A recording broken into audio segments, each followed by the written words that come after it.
Happy Monday, everybody. Sam Shapiro back here with more of your Heat latest on FanArc. Don't forget to drop a like on this video, and of course, subscribe to our channel for great daily content, all pertaining to your Miami Heat right here Monday through Friday. There are now reports coming out, at least from Jake Fisher, that Miami showed interest in signing Mo Bamba before eventually deciding to strike up a deal with Precious Achiuwa, and this kind of begged the question for me, would Miami's front court have been better off signing Mo Bamba in comparison to going with Precious Achiuwa? Now, Bamba did eventually sign with the Utah Jazz on September 25th, but kind of looking at both guys on paper, both very similar guys, kind of averaging around the same, around 6 points and 5 rebounds per game throughout their careers so far, and both have a couple NBA seasons under their belt as well, both playing some basketball in Florida respectively. But when you're looking at these guys in terms of a physicality standpoint and I guess their frames overall, Mo Bamba, a 7-footer with a 7'10 wingspan versus Precious, who is a 6'8 forward with a 7'2 wingspan. Some people would maybe argue that Bamba would have been a better signing just because a bigger, more physical forward that you could definitely more comfortably fluctuate between the 5 and arguably the 4 spot, when Precious is, I kind of see playing better at the 3 or 4 respectively, sometimes also being an undersized center in some rosters or on certain depth charts. But I think because of the size comparison, Mo Bamba could have potentially been a better option for Miami's depth chart and definitely given them more size in terms of their front court. And because of that, I think I'm not surprised Miami showed interest regarding that, but he also hasn't really shown a whole lot since he's been in the NBA and hasn't really, I feel like, proved himself to be a really quality player in terms of being a guy deep in the rotation versus at least Precious.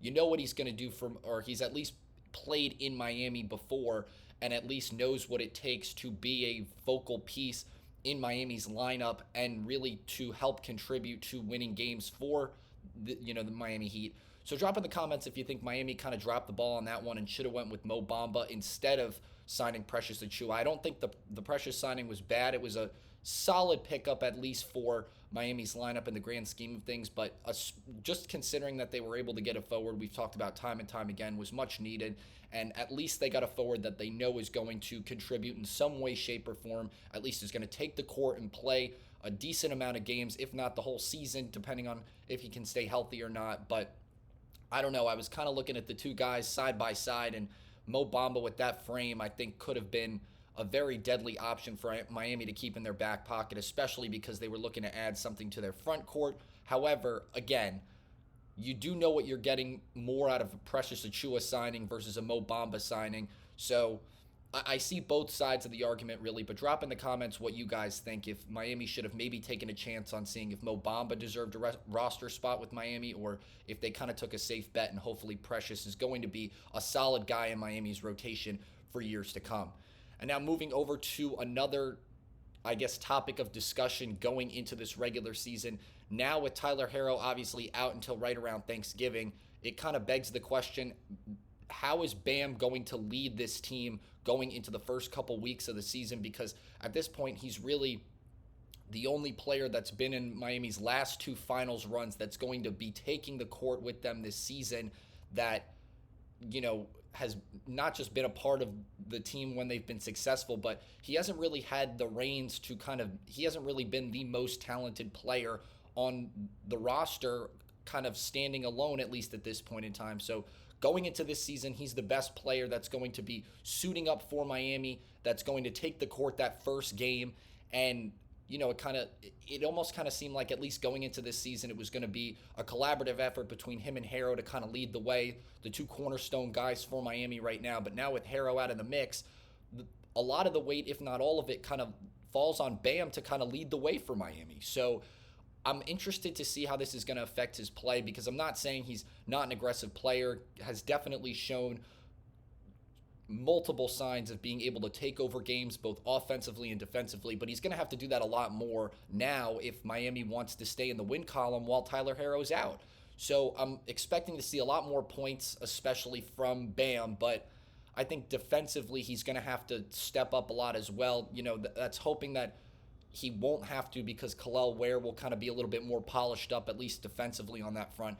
But if guys aren't going to step up offensively as well, he's going to have to show leadership in terms of his two-way game overall. So I'm excited to see if he is at least going to be used a little bit more offensively, if his productivity, especially on the offensive side of the ball, is going to increase now with the absence of Tyler Herro and basically being a 25 point per game bucket for Miami. He's going to have to step up, and I'm excited to see how he's going to lead Miami into this regular season. But drop in the comments what you think Bam may or may not need to change about his game in terms of leading Miami to help them kind of stay in the win column, because I think he's going to have to play a little bit more aggressive, and he's going to have to be used to having the ball in his hands a lot more in clutch time kind of situations, instead of, kind of primarily just being a second chance points effort kind of guy and then kind of leading the way in the pick and roll game. I think he's good, also a great shooter for a big man as well, but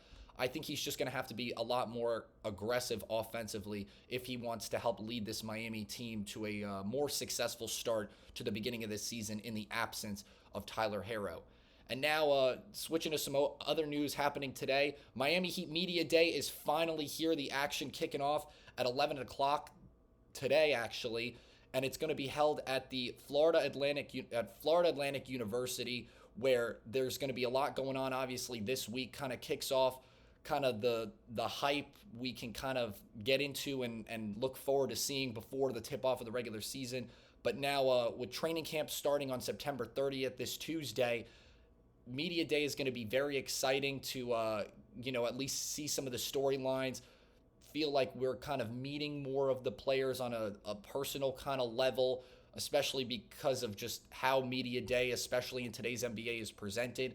So all the action is going to be kicking off at 11 o'clock on Miami Heat's YouTube channel. They're going to be having a stream go up as well, so you can definitely see some of the action being streamed over on Miami Heat's YouTube channel as well. And it's just, I can't believe we're finally here, Miami Heat Media Day. Make sure to check it out if you have some time, at least maybe on a lunch break or some point later in the day. You could get a recap of some of that action on social media as well. I know some of the players are hype. We're kind of explaining some of their training camp or media day, like hype songs that they're kind of solidifies the mood they're feeling as, the season is now just really right around a month away. So, exciting to see that Miami Heat Media Day finally here, and the action's going to be kicking off in just a little bit. And now moving back over to a topic that I had mentioned last episode regarding Tyler Herro getting snubbed on ESPN's top 100 player list. Jeff Teague also weighing in on that as well, and I thought his comments kind of were very in line with what I was kind of saying in last episode, but he brought up another excellent point that I kind of didn't really touch over, that I also was kind of, looking at the post after the fact, kind of laughing, and I just thought it was funny. He goes, quote, "Man, they got Caruso and Cooper Flagg over him. He was just an all-star. This is crazy. Caruso ranked 53rd on the list, and then Cooper Flagg being 52. I mean, I'm not saying those guys aren't great players, because Caruso just coming off an NBA Finals win, being a very focal piece in that Oklahoma City Thunder team. But even to rank a guy like Cooper Flagg over Tyler Herro already by more than 15 spots is just, right around 15 spots, I think is kind of just, it's a little unbelievable. And I'm not saying Cooper Flagg isn't talented, because don't get me wrong, this guy's played in environments with pro-level players already, competing with them, as we've seen, especially over the last year with the Olympics and everything. I think that it's a little too early to say, at least, that Cooper Flagg is better than Tyler Herro as an NBA player already, just considering Cooper Flagg hasn't played a game in the NBA yet, and it would look a bit odd if Cooper Flagg suits up and it's very possible he could be a bust. I mean, any of these guys that have come out and been the next big prospect or the greatest generational type of player coming into the league that we've seen in the last 5, 10, 15 years. People were comparing Ben Simmons to LeBron James when he first came into the league, and look where he is now. So I'm not saying that it's an awful take to say that Cooper Flagg is already a top 50 player right now, but he hasn't played in an NBA game yet. So I just think it was a bit much to kind of have him that many spots above Tyler Herro. And to put Tyler Herro at 68, I know I touched on this last episode, it's kind of just unbelievable. I think he at least deserved to be within the top 60, being in that 50 range, especially if you're going to put a guy like Alex Caruso there as well, who,